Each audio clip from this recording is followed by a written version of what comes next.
A very good afternoon to everyone and welcome all of you to the 53rd live webinar on orthopedic principles. Today we have Professor Vijendra Singh back with us. He's from Kent, United Kingdom, and he's also associated to the Canterbury Christchurch University as professor.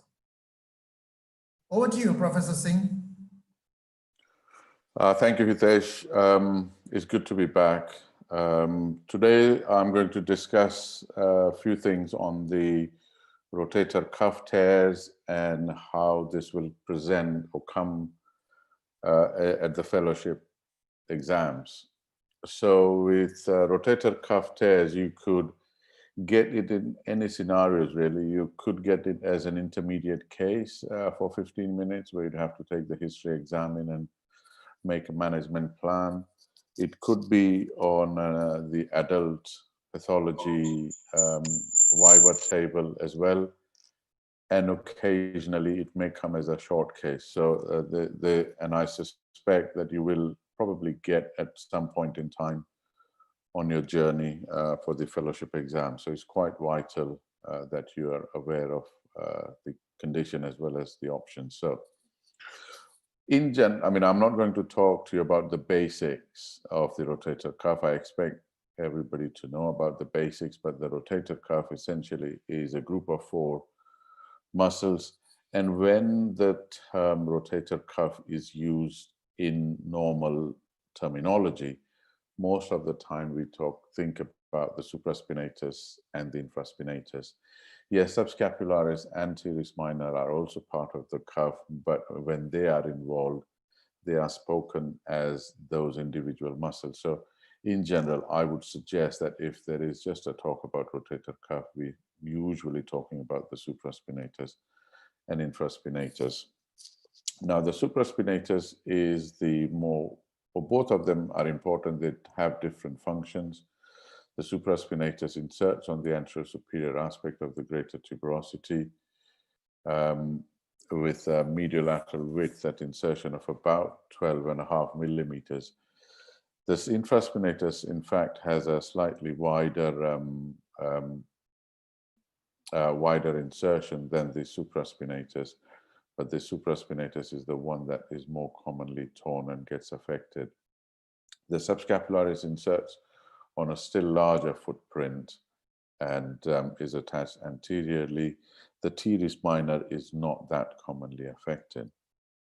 There is a small gap between the articular cartilage and the medial footprint, and the anteroposterior diameter of the dimension of the footprint is 20 millimeters. So that's what we're talking about when we do a repair of these tendons. The rotator cuff, when it attaches, it's in 5 different layers. And in technical, this is histology, but in technical terms, we talk about the articular surface tear as well as the bursal side tears.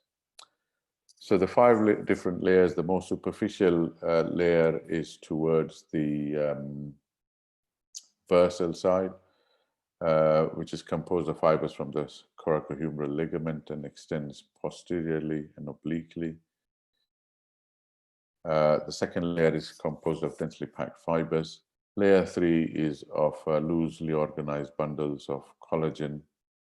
And layer 4 is mainly connective tissues, and layer 5, the deepest part, is your the shoulder capsule.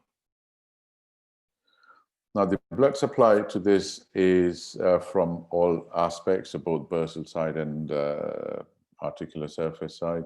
So the subscapularis, the suprascapular, and the humeral circumflex arteries supply them, and they're usually present in the superficial layers. The bursal side is more vascular, and the articular side is less vascular. Hence, the bursal side tendon tears tend to respond better than to just the partial articular surface tear or the pasta tears. So why do cuff tears happen? We don't exactly know the reasons, but extrinsic factors, repetitive use is probably the most common, and that's why we see the chronic degenerate tendon tears more often than an acute tears. although in young adults you can get acute tears, and that's a completely different presentation and different kettle of fish, so to say. They may have some instability related issues, generally with internal impingement types. The other extrinsic factors are acromial spurs, coracoacromial ligament, osteophyte from the AC joint. These are the three main factors. Regarding the acromial spurs, there's still no agreement whether it is an effect or the cause of the impingement and cuff tears.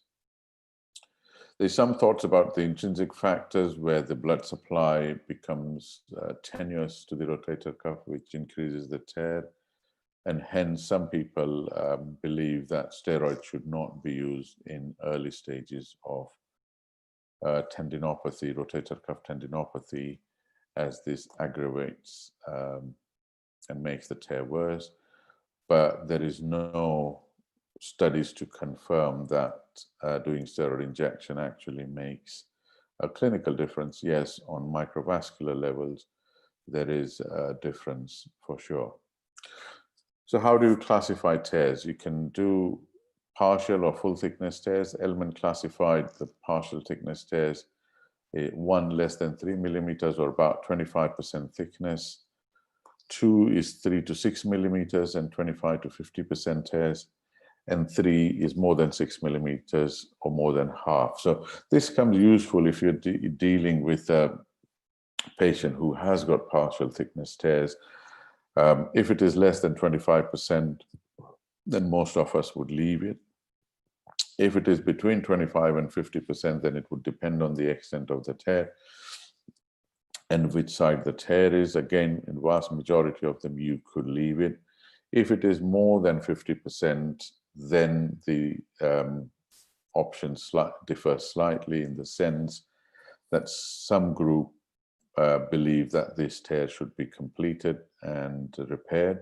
Some group do it in situ repair, especially of the articular surface tear. I personally come from the group where I believe that you should make the tear complete and then treat it like a full thickness tear. You can describe according to the location, as I just said. So you can have an articular sided tear or a bursal side tear. Intratendinous tear is a new terminology which has been picked up, especially since the MRI has started becoming more regular in use.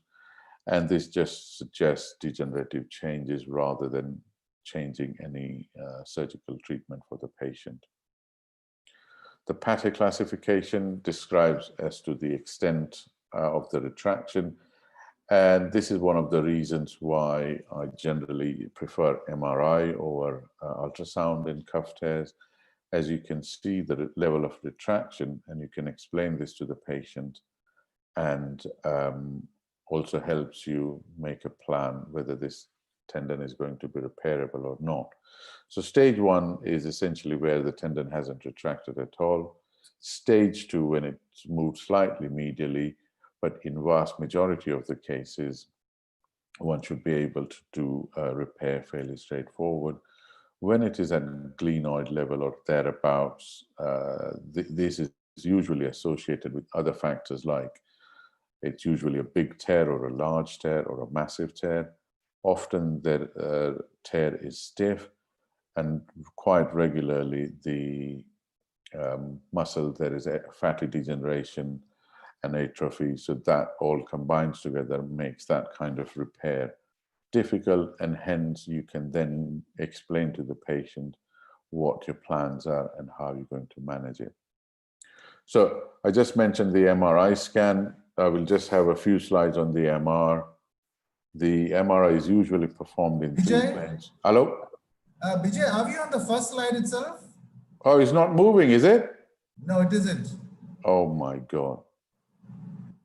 I was a bit surprised. I thought you were talking, just continue to speak through the slides. Okay, 1 second. I don't know why is it say, okay, you are screen sharing. So shall I restart the whole thing again?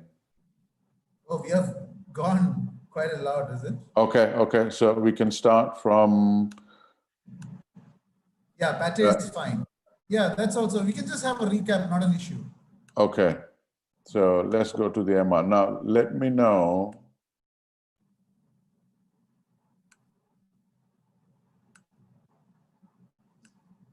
Or you can change it. Yeah, now it's showing MRI. But you see, it's saying sharing is paused. Bring your shared window to the front. Can you see anything, or is it just stuck on MRI? You can, yeah, it's on the MRI. You can go to the previous version. I mean, just before going full screen. Yeah, I think you can go from here. That's better. But this is not full screen, is it? That's okay. That's okay. That's better? Yeah. Okay, 1 second. Let me make this as big as I can. Okay. So now, before you start recording again, just check that it is working okay. 1 second.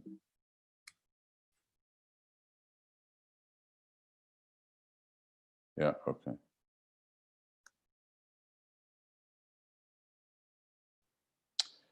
Yeah. So start again.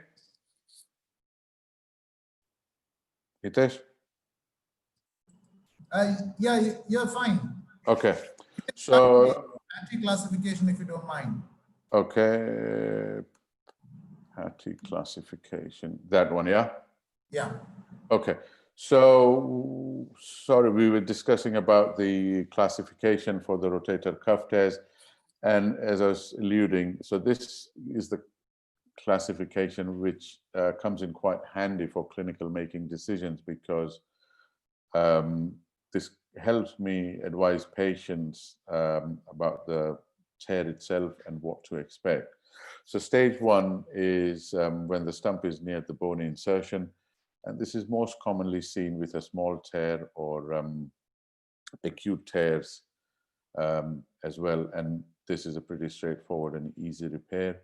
Stage 2 is where there is some retraction up to the level of the humeral head, often up to the mid-humeral head. And again, these are pretty straightforward ones to repair. The stage 3 is where the end of the cuff is at the level of the glenoid or more proximal.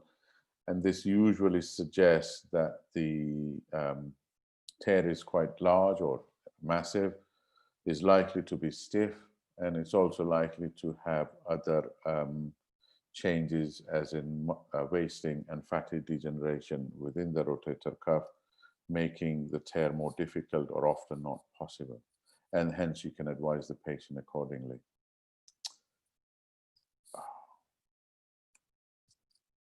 So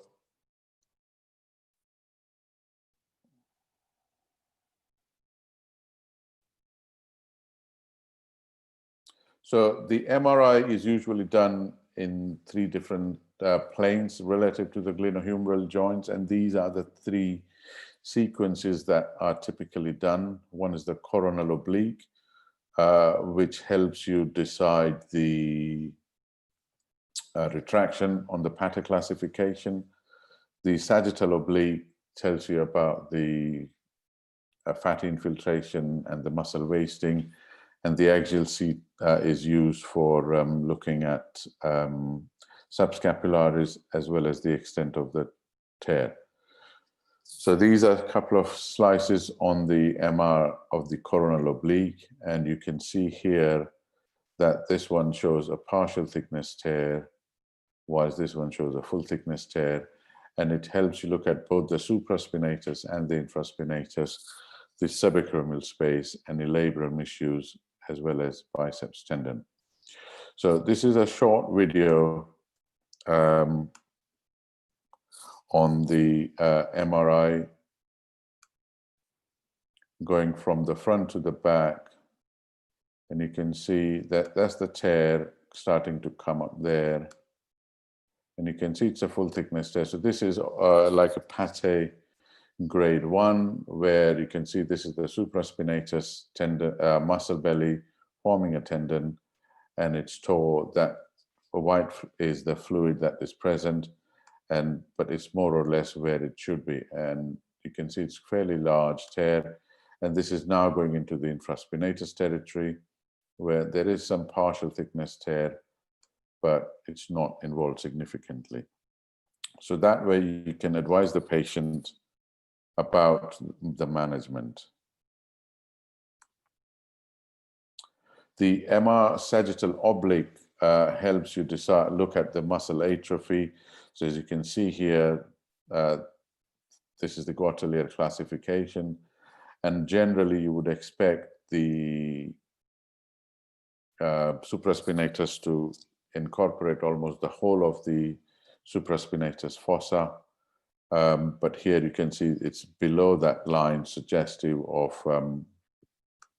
some fatty infiltration and atrophy.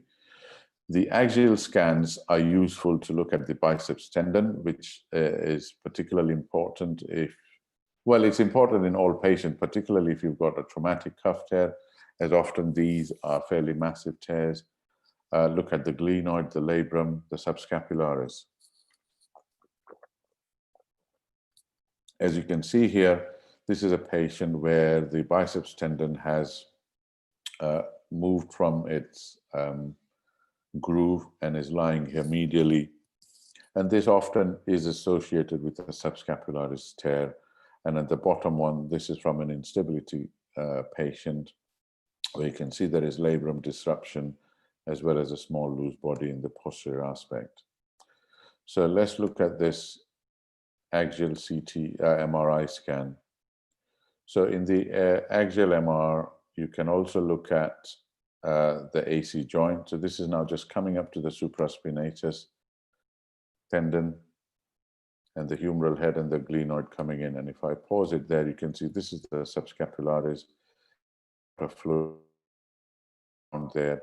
And again, you can see that this is the biceps tendon, that's the subscapularis, and it should normally be seen quite thick band, robust, almost like you would see an ACL, intact ACL. It is fairly firm, thick structure that cannot be missed, and you can see the biceps tendon out of its groove right the way.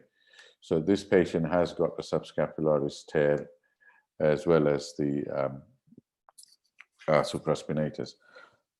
Now, briefly about the ultrasound. Yes, the ultrasound use is increasing. It's a very good handy tool. My personal view is that it's best used by the person who is interpreting the data.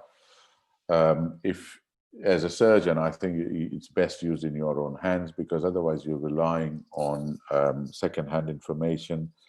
The pictures are not dynamic, and you're relying on the interpretation of the radiologist. But if you're doing it, then there needs to be a protocol of how you're going to look at these.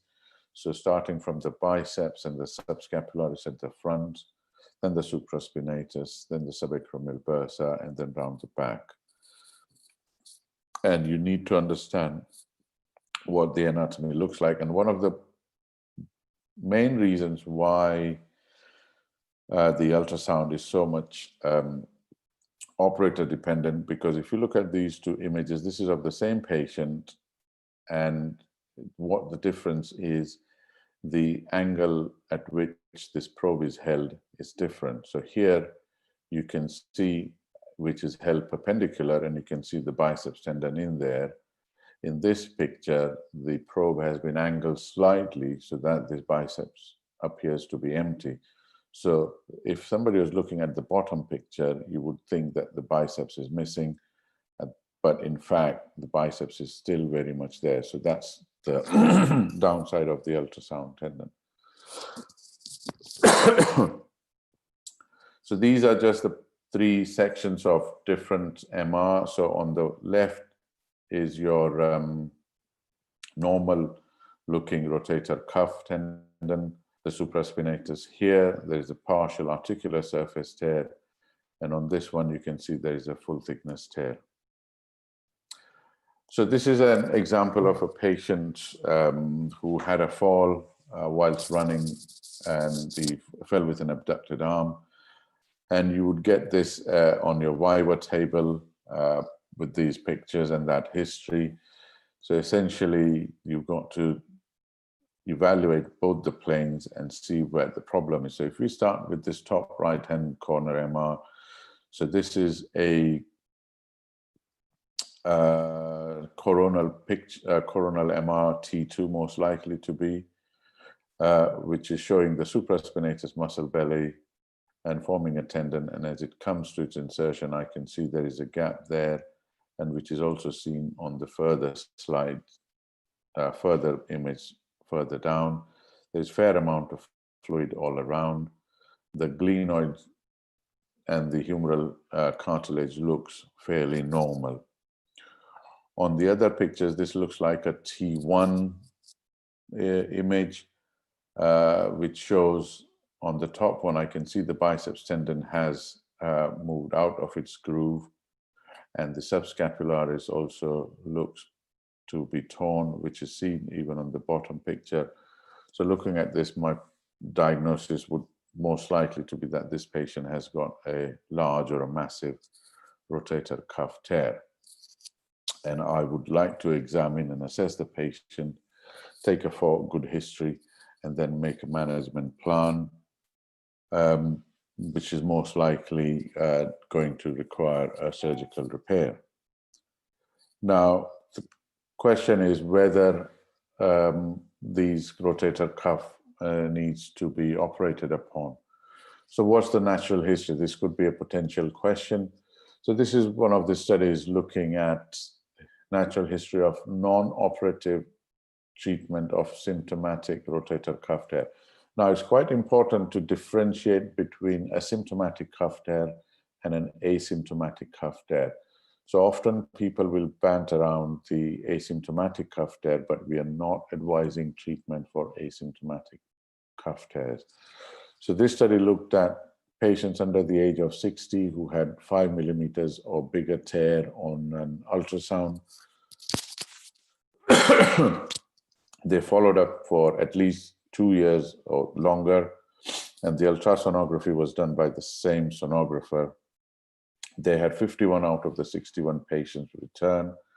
They showed about 50% increase in size, and nearly similar numbers did not show any change. And also a quarter of them found to have new tears. It's interesting to see that they did not find any correlation between the change size in the tear size change related to patient age, previous injury, or the size of the tear. But importantly, they found that if the patient's tear size increases, so does the symptoms increase as well, which is what you can reassure a patient with a small tear that if their symptom starts to get worse, then it is suggestive that their tear is becoming bigger and they may need to take advice. Now, when you come to cuff repairs, there are certain factors which are modifiable and certain factors which are unmodifiable. So what you can modify is the type of repair you do and the technique of repair, types of sutures, anchors, whether you do an open or arthroscopic, and the type of rehabilitation that one uses. Now, in most places, these days, the cuff repairs are done arthroscopic. The advantages of open versus arthroscopic is only seen in the early stages. Most studies will quote outcomes at 1 year, and yes, at 1 year there is no difference, but certainly in the first 4 to 6 weeks, the level of pain relief, complications, time off work, and patient comfort is much better in the arthroscopic one. The certain things that is unmodifiable, which is the age, the type and age of the patient, the type and size of tear, the retraction, and the fatty infiltration, and the quality of bone. What are we trying to achieve by doing a cuff repair? We're trying to provide a tendon to bone healing with the idea of providing pain relief, improve function and strength, and hopefully reduce progression to a cuff tear arthropathy. So what does a successful repair require? It requires adequate decompression, restoration of footprint, providing good compression of the tendon on the footprint, and minimize tendon-bone interface movements in the early stages. These are the few steps that you need to be aware of when managing a patient with a cuff tear. Some of these are technical, which may not be inquired during the exams, but as a general principle in managing cuff tear, positioning of the patient, fluid management, portals, instrumentation, biomechanics, the recognition of tear pattern, the approach, how you're going to repair it, whether a single or a double row, those are factors that one may need to consider. Sorry. The key thing is work to a system when it comes to practical uses, although again, not so much of a fellowship related, but more practical, whether you tie knots, passing sutures, repair type, that's what you need to familiarize with. So there's a couple of short videos on single row and double row cuff repairs. So single row is where you put the stitches in on one only single row and attach it to the bone. I use a knotless system, so this is what the technique is. So here you pass the sutures in with any suture passer that you use. I generally tend to use a mattress type of stitch, as it's shown to provide better compression and less point loading of the tendon. Often I would pass a ripstop suture that would go across and under the mattress. Once you've done that, you identify your spot where you're going to insert the anchor. This is a punch to make the pilot hole.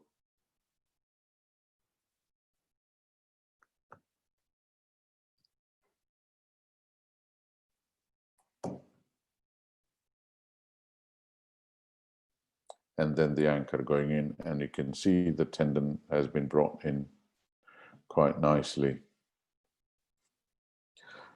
Now, there are different techniques that I use, and for the fellowship exams, I would suggest to you talk about technique that you are familiar with or you have seen your bosses use it, as it's easy to answer any questions. Or especially if your boss is using something unusual, you won't be criticized for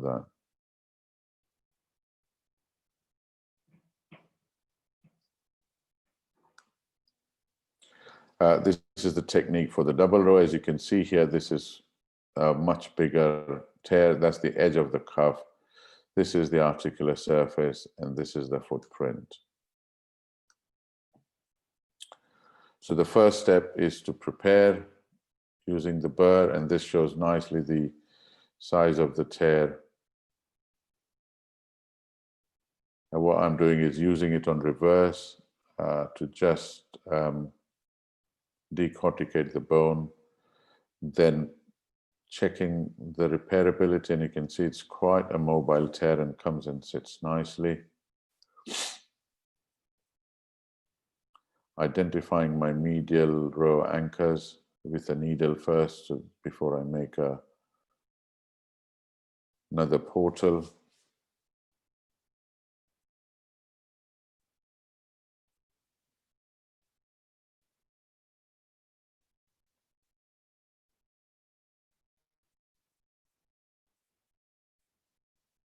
The first medial row anchor going in now. So again, I use a knotless system, and the advantage of this system is that it locks the medial row sutures in, so you don't have to tie the knots on it. Now, these videos are available on my website, so I'm going to skip it through for time purposes. So those are the two medial row anchors going in.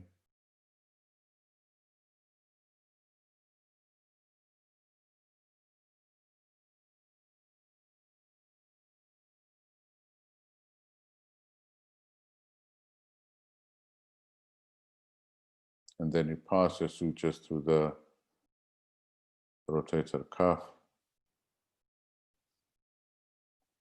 Okay. Now, question is why should one be using a single row or a double row? It's basically the strength of the repair. The single row provides about 220 newtons of pull-out strength.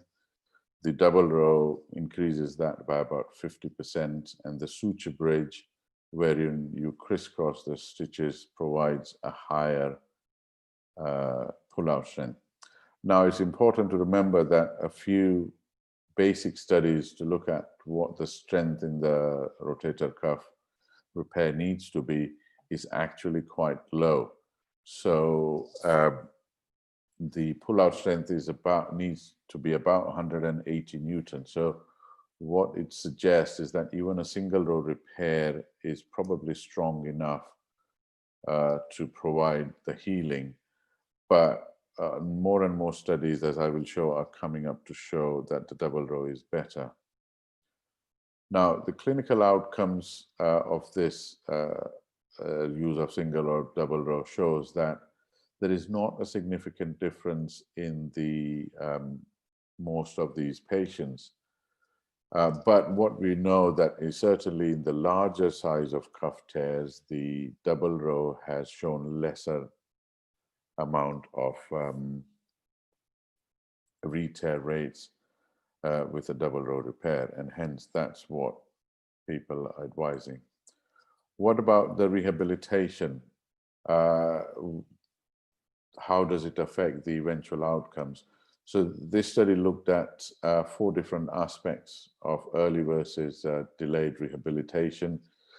What they found was that a lot of studies show that range of movement is better if you get mobilization sooner, especially the elevation is better in early stages.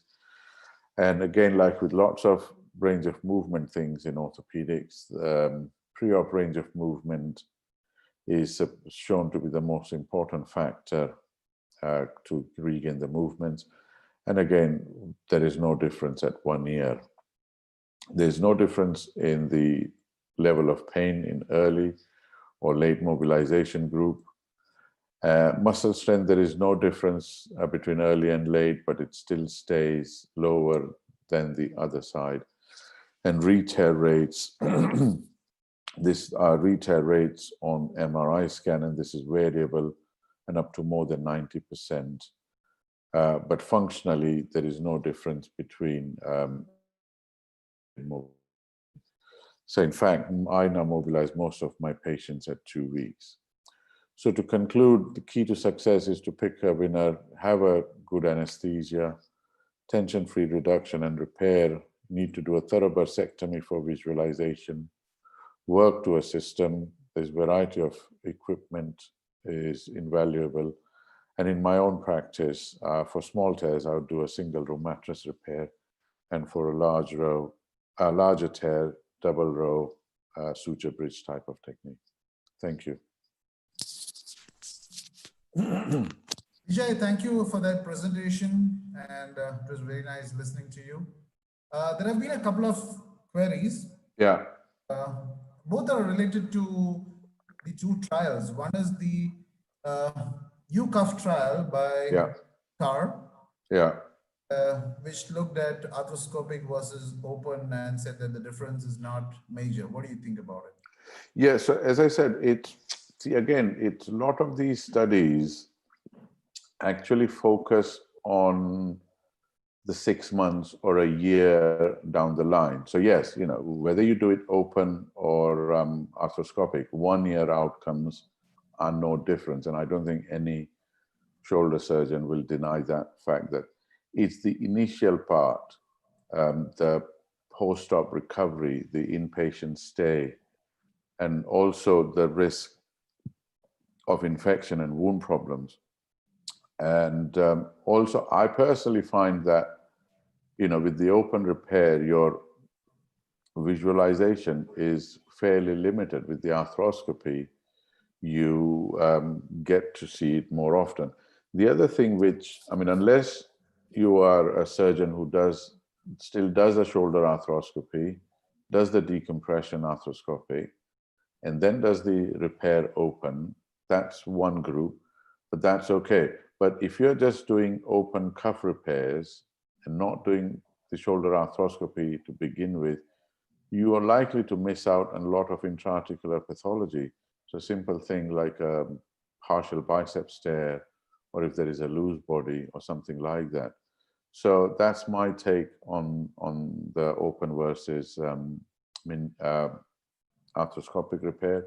For people who are starting off, have got equipment issues, yes, you can learn to do it open and then move on to arthroscopic repair.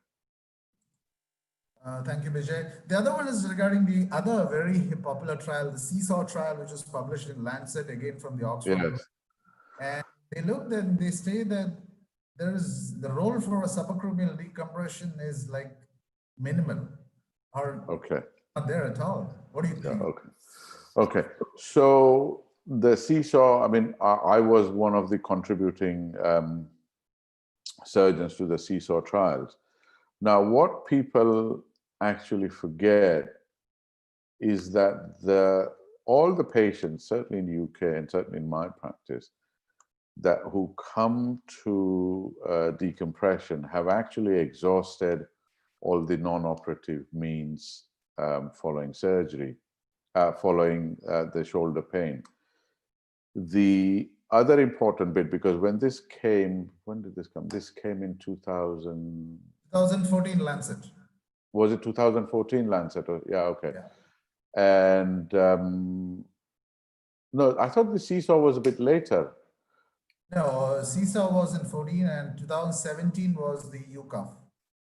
Okay. And basically what happened was we all looked at and also there was a big article in the BMJ saying that all this shoulder surgery is not good. And we all actually, as shoulder surgeons, we looked at our own practice, and what I found in my practice, because they don't classify as surgery for what? They put it all under shoulder pain surgery. Yeah. So the BMJ headline was surgery for shoulder pain is not good, or something along those lines. And in fact, in my practice, only 15% of my shoulder arthroscopies are actually pure decompressions. So 85% of my patients have either got a biceps problem or a labral problem or a cuff tear, and along with that, an ACJ pain. And all of them, even the 15% who underwent a simple decompression, have had the previous non-operative treatment. And I haven't done PROMs on my patients, but vast majority of them have got no post-op, they're quite happy after the surgery. Okay, thanks, Vijay. What is your approach to a large tear? For example, if there's a defect, how do you bridge that? Do you use a fascia or use a... So the options obviously depends, if this is a fellowship exam question, the option depends on the age of the patient, the type of tear, what their expectations are, and what their shoulder function is like. Now, most of the treatment, except for a shoulder replacement, is good if the patient does not have a pseudoparalytic arm. So they are good for pain relief, whatever you do, except for tendon transfers, I guess, which will help with the movement as well. So whether you do a superior capsular reconstruction type of procedure with whatever, whether you use a allograft or you use an autograft, they are all designed mainly to help with the pain. I personally use the balloon interposition arthroplasty for two reasons. One is it's arthroscopic, B is technically easier to do, and C, you're not burning any bridges and the complications are fairly minimal. There's no more complication than any other shoulder arthroscopy. With the superior capsular reconstruction, it is technically a very demanding procedure. It's fairly expensive because even at the minimum, you're looking at 4 suture anchors at the least. and also the outcomes haven't yet, I mean, there are studies coming out now, but it's not universally that everybody has had a good outcome. So that is second option. In some cases, the one that you mentioned about the patch. So essentially the patch was originally described as a reinforcement mesh rather than a bridging type of gap. And I know there's a few studies, actually, one big study from Leicester where they used it as a bridging graft, and it has shown good outcomes. I personally don't have any experience with using those patch grafts. And of course, if the patient has got pseudoparalysis, then the only realistic option, apart from physio and pain relief, is a reverse shoulder arthroplasty. Okay, Vijay. And what is the principle behind the balloon interposition that you described? So the balloon interposition arthroplasty, as we all know and as we all see, there's lots of patients that we see who have got a big cuff tear, and they still function very well. So they can use their arm. Yes, they are weak, but they can still move their arm. And that is because their deltoid is functioning well. And the idea of using the balloon interposition is that it sort of tenses the deltoid. So it puts the deltoid at an optimum tension and allows the deltoid to take over that function. Because remember, the balloon is made out of PLLA, as in the same material as Weichel sutures. And that gets absorbed in 6 months to 12 months maximum.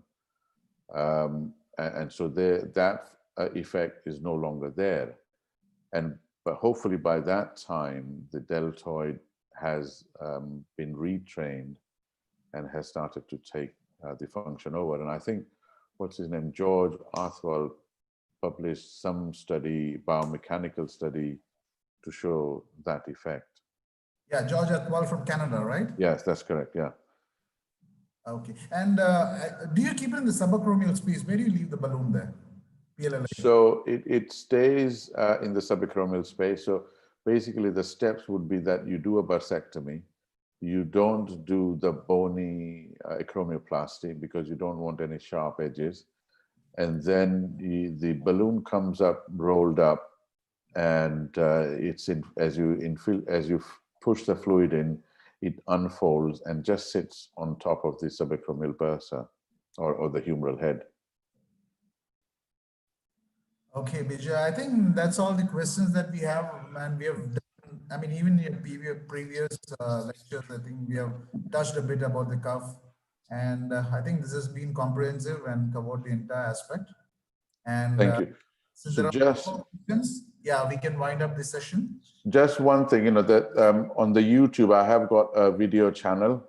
Yeah, please. So it's called Kent Orthopedic Practice. So if anybody is interested to have a look at them, sure, then they can find the videos. And I think I've given you my email address. If anybody has any queries, I'm more than happy to answer. Thank you, Vijay. Thank you, Vijay, once again for sparing your valuable time. Thank you, Hitesh. I must appreciate, you work so hard for all of this, it's just amazing. You Thank you once again, Vijay, yeah. for the very kind words. And no, yeah. from Thank your you. side.